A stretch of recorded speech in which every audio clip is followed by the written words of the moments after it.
you must have seen sorry you must have seen when you light a matchstick, it burns with a yellow flame. Similarly, the candle burns with a yellow flame. The flame produced by domestic gas LPG in the kitchen stove is blue.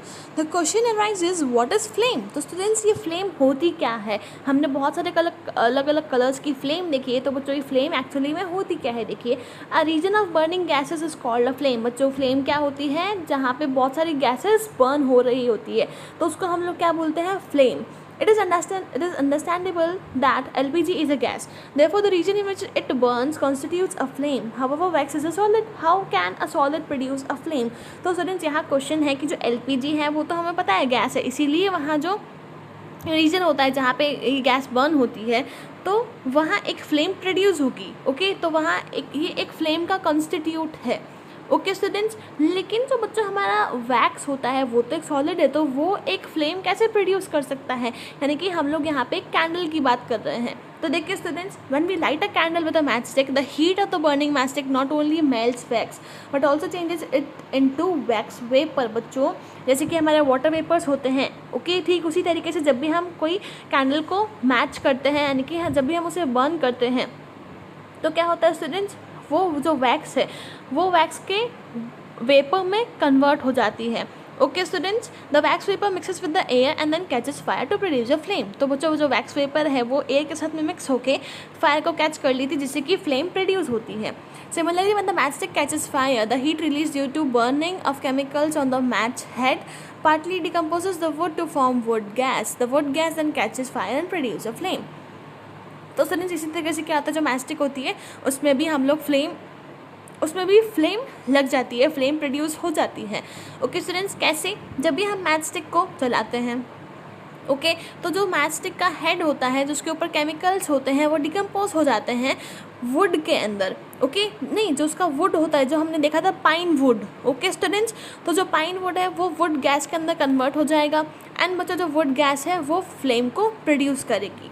Okay, अब देखिए students, study of candle flame. बच्चों, जो candle flame है उसकी study कैसे करते हैं? देखिए, हम लोग उसकी स्टडी करेंगे. A flame is a zone of burning vapour. When you see a candle flame, it is in fact the wax vapour burning in the presence of air. The heat produce on the lightning a candle does two things: melts the wax, changes wax into vapour. तो students, जो हम candle को जलाते हैं, burn करते हैं, तो वहाँ पे जो मैच स्टिक है हमारी, ओके, जो फ्लेम है वो मेनली दो काम करती है.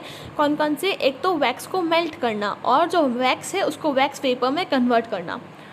The west part of the entire flame region get different amounts of air. A candle flame consist of 4 zones. Let us study each of the zone in detail. तो बच्चों, जो कैंडल की जोन्स होती है, टोटल 4 जोन्स होती है जहाँ पे फ्लेम प्रोड्यूस होती है. देखिए, लोवेस्ट ब्लू जोन. तो बच्चों, सबसे जो लोवेस्ट होती है वो कौन सी होती है? Blue zone. This is a zone at the base of flame and is blue in colour due to burning of carbon monoxide produce in the dark zone. तो स्टूडेंट्स, जो डार्क जोन होती है उसके अंदर क्या होता है? कार्बन डाइऑक्साइड की बर्निंग हो रही होती है, इसीलिए ये ब्लू इन कलर होता है. नेक्स्ट देखिए, inner zone of no combustion. तो बच्चों, जो इनर डार्क जोन है जिसमें कम्बशन नहीं हो रहा है वो, this is the dark zone near and around the wick. No combustion takes place as no air is there. This zone presence of unburnt carbon particles in the wax vapor. It is least hot part of the flame. बच्चों, जो सबसे inner dark zone होता है वो क्या होता है? वो सबसे कम गर्म होता है. ओके, कम हॉट पार्ट होता है फ्लेम का. ओके स्टूडेंट्स, यानी कहाँ जो विक होती है हमारी उसके आसपास का रीजन होता है. ओके, नेक्स्ट देखिए बच्चों, यहाँ पे कम्बशन क्यों नहीं होता? क्योंकि यहाँ पे एयर भी प्रेजेंट नहीं होती है. ओके, नेक्स्ट देखिए, central luminous zone of incomplete combustion. बच्चों, जो ल्यूमिनस जोन है सेंट्रल वाला जहाँ पे इनकम्प्लीट कम्बशन हो रहा है वो.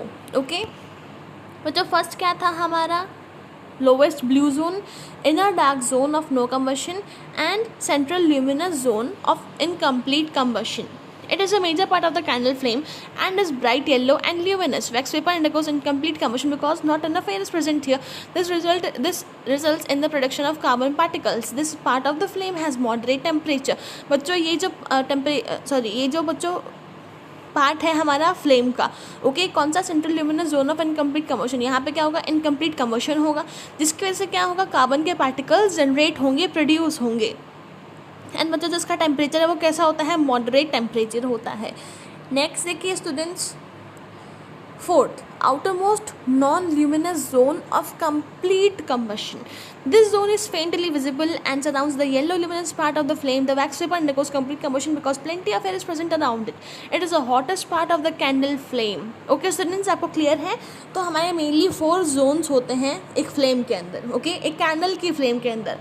फर्स्ट कौन सा होता है? Lowest blue zone, inner dark zone of no combustion, central luminous zone of incomplete combustion and last outermost non luminous zone of complete combustion.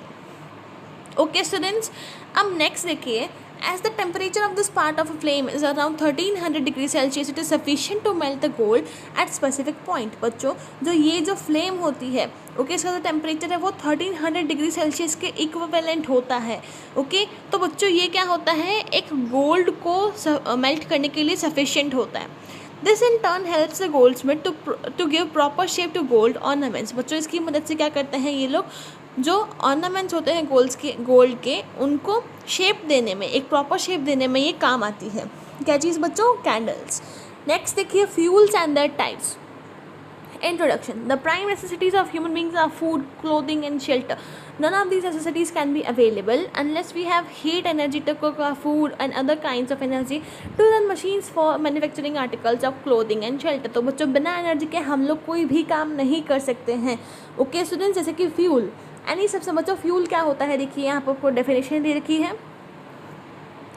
Any substance which is easily available and burns in the air at a moderate rate, producing a large amount of heat energy without leaving behind any undesirable residues called as fuel.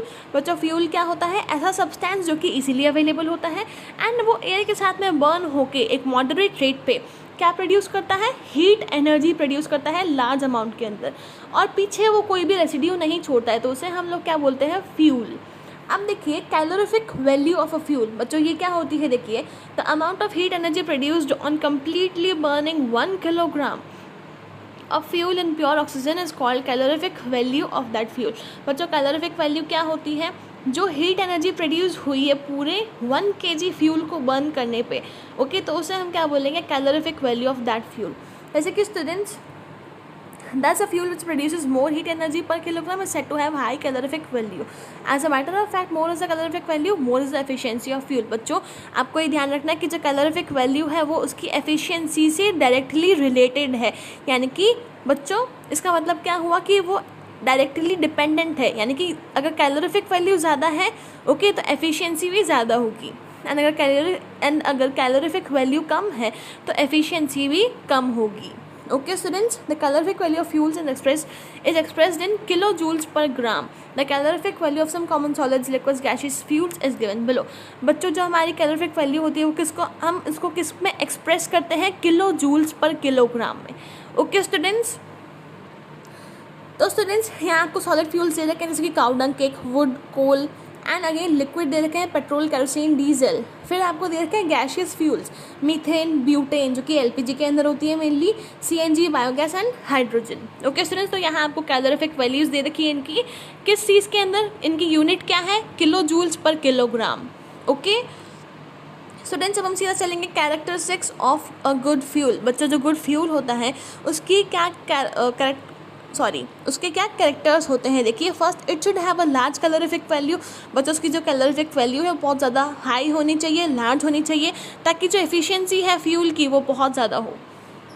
Okay, it should be cheap and readily available. It should not produce gases which pollute the air. It should not produce any hazard during transportation. It should burn at a slow rate and its combustion should be controllable.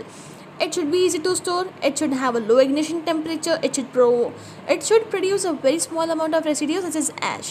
तो clear है students कि जो हमारे good fuel होते हैं उनके क्या characters होते हैं. ओके, तो बच्चों नेक्स्ट देखिए, classification of fuels on the basis of physical state of fuel. बच्चों, उनके फिजिकल स्टेट के बेसिस पे हम लोग फ्यूल्स को 3 टाइप्स में क्लासीफाई करते हैं, जैसे कि solid fuels, liquid fuels and gaseous fuels.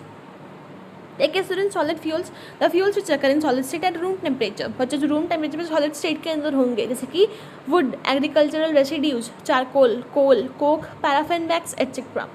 Next देखिए, liquid fuels, the fuels which occur in liquid state at room temperature. बच्चों, जो लिक्विड स्टेट पे होंगे रूम टेम्परेचर पे, उन्हें हम लोग क्या बोलेंगे? Liquid fuels. Example, liquefied hydrogen, petrol, kerosene oil, diesel oil, furnace oil and alcohol. Next है कि गैशियस फ्यूल्स। बच्चों जो रूम टेम्परेचर पर गैशियस स्टेट में होंगे उनको हम लोग क्या बोलेंगे, gaseous fuels.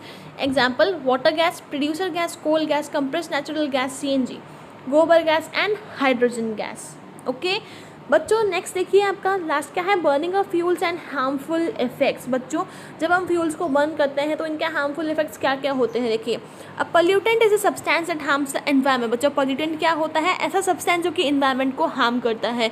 The burning of fuels can produce many pollutants. बच्चों अगर हम लोग फ्यूल को बर्न करते हैं तो साथ साथ में वो बहुत सारे पॉल्यूटेंट्स भी रिलीज करता है।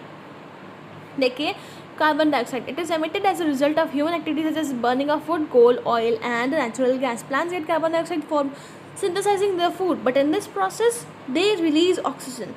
But the amount of carbon dioxide emitted due to human activities is higher than all the plants in the world can produce. All the plants in the world can produce. How does carbon dioxide damage the environment. बच्चों यहाँ आपको बोला गया है कि जो carbon dioxide होती है वो तो प्लांट्स ले लेते हैं, लेकिन बच्चों जितनी भी प्लांट्स प्रोड्यूस नहीं करते उतना तो हमारा वर्ल्ड यानी कि हम ह्यूमन बींग्स प्रोड्यूस कर देते हैं। अब देखिए स्टूडेंट्स जो कार्बन डाइऑक्साइड है वो हमें कैसे अफेक्ट करती है, हमारे एनवायरनमेंट को कैसे अफेक्ट करती है।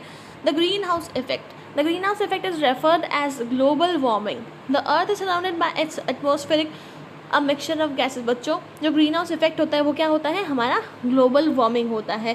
अब बच्चों जो हमारी अर्थ है वो एक बहुत सारे गैसेस के मिक्सचर से कवर्ड है, यानी कि एटमॉस्फेयर से कवर्ड है।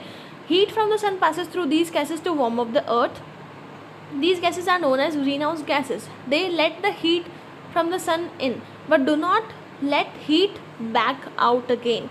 This is similar to what happens in a greenhouse. बच्चों अब यहाँ पे क्या होता है कि जो सन से हमारी हीट आ रही है वो इन गैसेस से पास होती है। ओके जिससे क्या होता है जो हमारी अर्थ है वो वार्म हो जाती है एंड इनको हम लोग क्या बोलते हैं, ग्रीन हाउस गैसेस बोलते हैं। ओके स्टूडेंट्स तो ये क्या करती है स्टूडेंट्स, ये हीट को आने तो देती है लेकिन वापस जाने नहीं देती है, वापस बैक नहीं होने देती है। ओके स्टूडेंट्स तो ऐसा ही कुछ होता है हमारे ग्रीन हाउस के अंदर। It stays warm because it traps heat from the sun through its glass. We need the greenhouse gases to keep the earth warm. बच्चों हमें ग्रीन हाउस गैसेज चाहिए अर्थ को वार्म रखने के लिए। Carbon dioxide is the main green house gas. बच्चों जो carbon dioxide है वो एक मेन ग्रीन हाउस गैस है,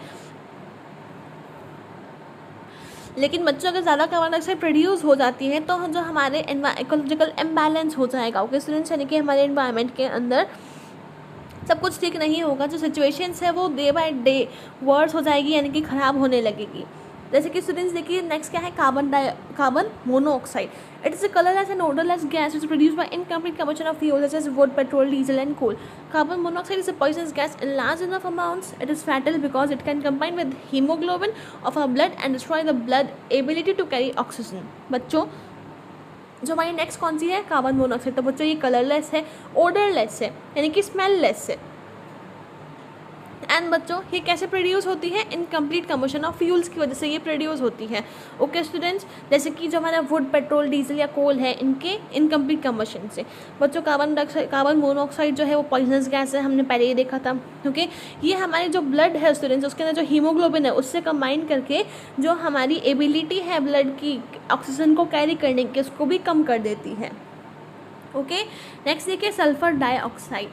कोल, crude oil and natural gas all contain sulphur compounds. बच्चों जो हमारे कोल होता है, क्रूड ऑयल होता है, नेचुरल गैस होते हैं, उन सब के अंदर क्या होता है, सल्फर के कंपाउंड्स होते हैं। जब ये जलते हैं यानी कि when these burn they produce sulphur dioxide is poisonous, acidic and irritating. बच्चों जो हमारी सल्फर डाइऑक्साइड होती है वो क्या होती है, पॉइजनस होती है, एसिडिक होती है, इरिटेटिंग होती है।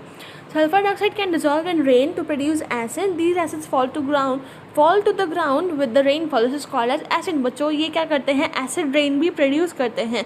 ओके स्टूडेंट्स क्लियर है आपको। नेक्स्ट देखिए nitrogen dioxide. In petrol engines nitrogen and oxygen react to produce nitrogen dioxide. This gas is also poisonous, reddish brown, acidic and irritating. बच्चों जो हमारे पेट्रोल इंजन्स होते हैं वहाँ पे क्या होता है, जो नाइट्रोजन और ऑक्सीजन है वो रिएक्ट करती है एंड बनाती है नाइट्रोजन डाइऑक्साइड। बच्चों अब ये जो गैस है ये भी पॉइजनस होती है, एसिडिक होती है, इरिटेटिंग होती है। Okay and a petrol engine spark plugs provide electrical sparks to ignite a mixture of petrol vapor and air. Nitrogen is very unreactive gas, but the spark supplies enough energy to make the nitrogen react with oxygen to form nitrogen dioxide. तो बच्चों जो nitrogen होती है वो unreactive होती है, लेकिन जो स्पार्क होती है वहाँ पे वो क्या करती है, उसको एनर्जी प्रोवाइड कर देती है ताकि जो नाइट्रोजन है वो रिएक्ट करे ऑक्सीजन के साथ में एंड वो बना ले nitrogen dioxide. This gas like colorless sulfur dioxide dissolves in rain to produce an acid solution। बच्चों ये भी क्या है, एसिडिक रेन का एक मेन कंपोनेंट है। ओके स्टूडेंट्स, नेक्स्ट देखिए fly ash. Thermal power generation due to through the combustion of coal produces minute particles of ash that causes serious environmental problems। बच्चों जो हमारा कोल है, ओके, तो इसका जो थर्मल पावर जनरेशन होता है, ओके स्टूडेंट्स, जो कोल है उससे जब हमें थर्मल पावर जनरेशन मिलता है उसके कम्बशन से, तो वो क्या करता है स्टूडेंट्स, छोटे छोटे ऐश के पार्टिकल्स को प्रोड्यूस करता है। ओके जो बच्चों एनवायरनमेंट के अंदर बहुत सारी प्रॉब्लम्स लेकर आता है। जैसे this particles are commonly known as fly ash. बच्चों इसको हम लोग क्या बोलते हैं, fly ash. It contains alumina, silica, oxides of iron, magnesium and calcium. बच्चों इसके अंदर क्या होता है, alumina, silica, oxides of iron, magnesium and calcium। It also contains toxic heavy metals like lead, copper, arsenic and cobalt। बच्चों इसके अंदर जो हैवी मेटल्स होते हैं जैसे कि lead, copper, arsenic and cobalt, इसके अंदर ये भी प्रेजेंट होते हैं। The airborne flesh ash particles can enter the body and cause irritation to eyes, skin, nose, throat and respiratory tract। बच्चों इन सबको हमें बच्चों ये जो फ्लाई ऐश है ये हमारे रेस्पिरेटरी सिस्टम के अंदर आके हमें भी इन्फेक्ट कर सकता है, अफेक्ट कर सकता है। Fuels like coal, wood, petroleum release unburnt coal particles which causes respiratory diseases like asthma.